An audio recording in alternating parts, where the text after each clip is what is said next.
What's up, everybody? It's Edwin back again for Strictly Comics, and I am doing a comic book review for your behind today. Got on my Batman versus Superman t-shirt in honor of the movie that's coming out this weekend. I want to go ahead and thank everybody in advance for participating in my Batman v Superman contest giveaway. I will probably be doing a video maybe Sunday evening after the results come into Box Office Mojo with the domestic sales of the movie. I'm going to announce everybody who was a part of the contest. I had like 2 to 4 extra people that just kind of came in at the last minute and did a video entry, and I greatly appreciate that. I mean, better late than never.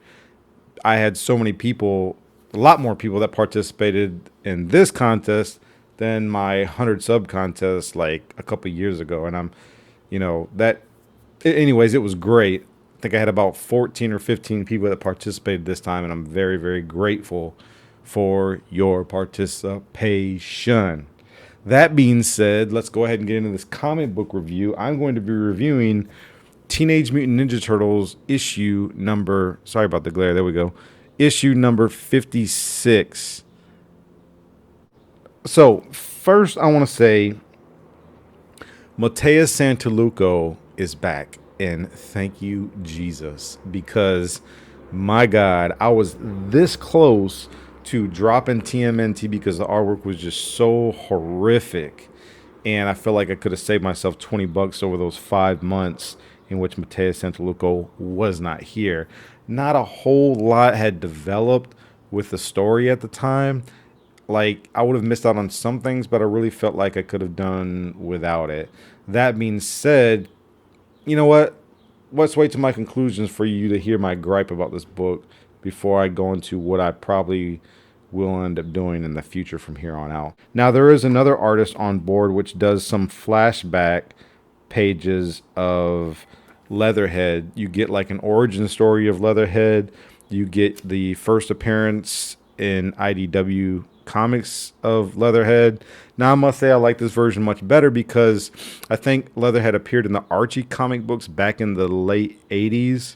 So this technically really isn't like Leatherhead's first appearance, although it kind of should be, because in the Archie series you get more of this cartoony style type of Ninja Turtle look. So in this book, Harold, the scientist guy, is actually trying to develop a countermeasure for the bad guys that have these cloaking devices that were developed by Harold's partner.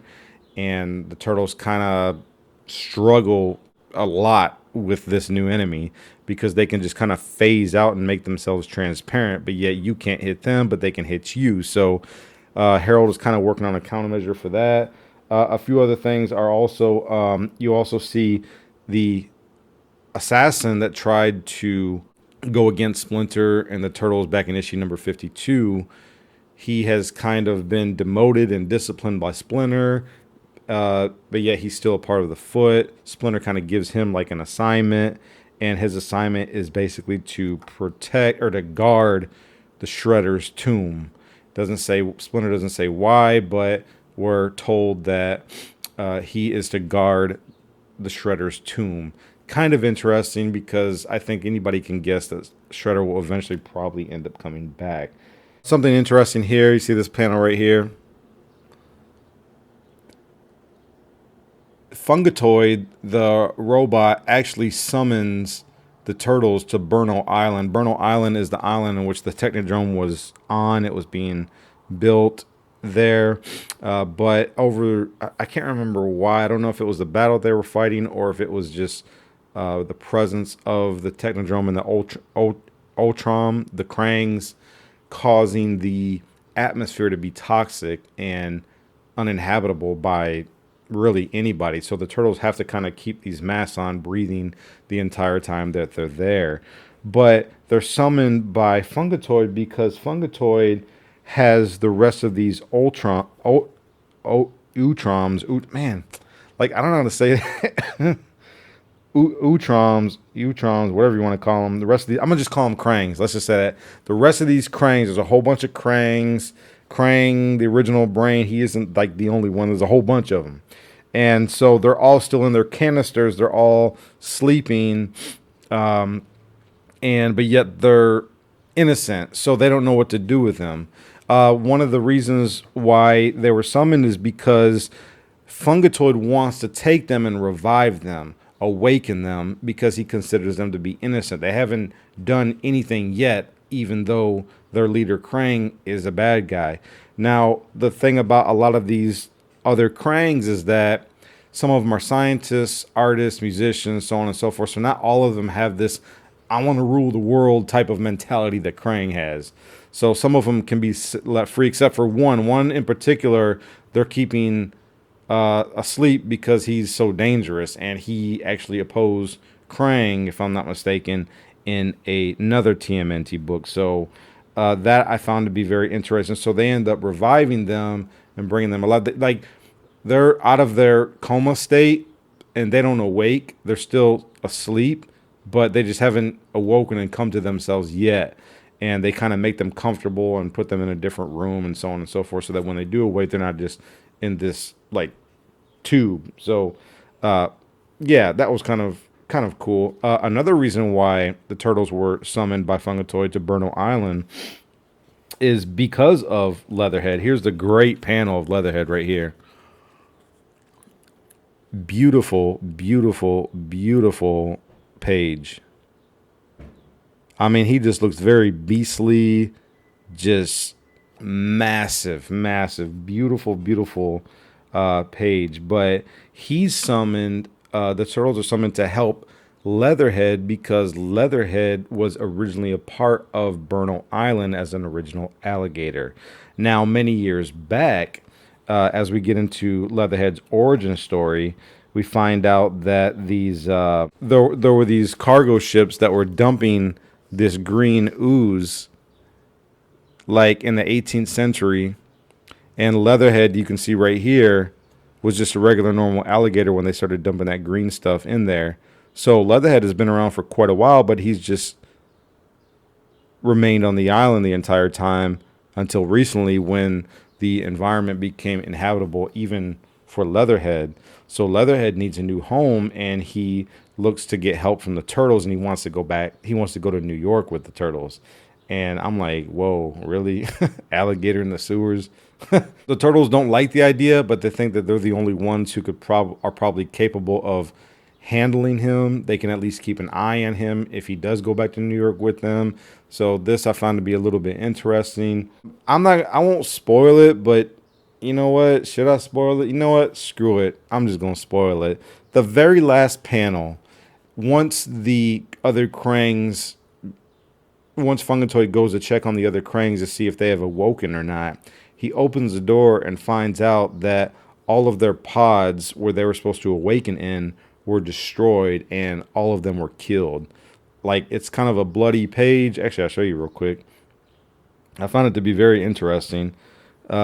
You know, there he kind of like goes in. He's like, who would do something like this? And then he kind of gets an eye of who it was, and you don't see who it was. All you see is that shadow on the other side of the head right here. And that's it. I think it was Leatherhead, because if anybody knows Leatherhead back in the day with the original Turtles, he was a bad guy. Here, he doesn't appear to be a bad guy. He appears to kind of be a good guy because he's there to help Fungatoid and offer any services or help that he can give to him. And so Leatherhead is somewhat of a mystery, and his actions are somewhat deceiving because he is there to help, and you don't really know what his true intentions are for his help or anything like that. But, you know, if anybody knows Ninja Turtles from back in the day, Leatherhead was actually a bad guy, and I just think that it just hasn't been revealed yet. But in my opinion, I think that this is Leatherhead that did this. He killed all the other Krangs, but the thing that I don't get is that he was the one willing to help revive them, bring them alive. So then it's like, why would you even kill them if you help to bring them alive? So that's one of the things I kind of don't understand. But anyways, the book was actually very good. Came really close to giving us a 5 out of 5, but it does not give a 5 out of 5. And do you want to know why? Do you want to know why? I'll tell you why. Because it only has 20 freaking pages. So now IDW is starting to conform to the big two, mostly Marvel, and now they're starting to print 20 pages instead of 22. That I find ridiculous. And I'm paying $4 for a book, and now you're shorting me 2 more pages. So I should have given this probably a 4, but because Mateus Santolouco is back, I'm going to go ahead and give it a 4.5 out of 5. If it wasn't for that and I had my 2 extra pages, this book would have gotten a perfect 5 out of 5 because TMNT is such a good comic book. It's one of my top 5 favorite books that I'm currently reading right now. So let me know what you guys think, if you read it or not. I'm very interested to hear what you guys would have to say. I'm going to continue to buy it, even though they're shortening me pages, but it's definitely never going to get a perfect 5 as long as they have only 20 pages to each comic book. So that was kind of my gripe. Going in the future from here on out, being 20 pages, I'll continue to buy it. But if Mateus Santolouco is not on there and I get a crappy artist, I'm not buying it. And so from now on, I'm going to actually start looking through the pages before I buy it, because if it's a crappy artist and it ain't Mateus Santolouco, it's staying back on the shelf, and IDW ain't going to get my money. So that's it, you guys. I hope you enjoyed this comic book review. Thank you so much for watching and participating and all that stuff. With my contest, I'll reveal the winner sometime Sunday probably. So until then, make sure you like, share, comment, subscribe. I always appreciate it. Keep God number one in your life, but enjoy your comic books, and God bless you guys. I'm out of here. Peace.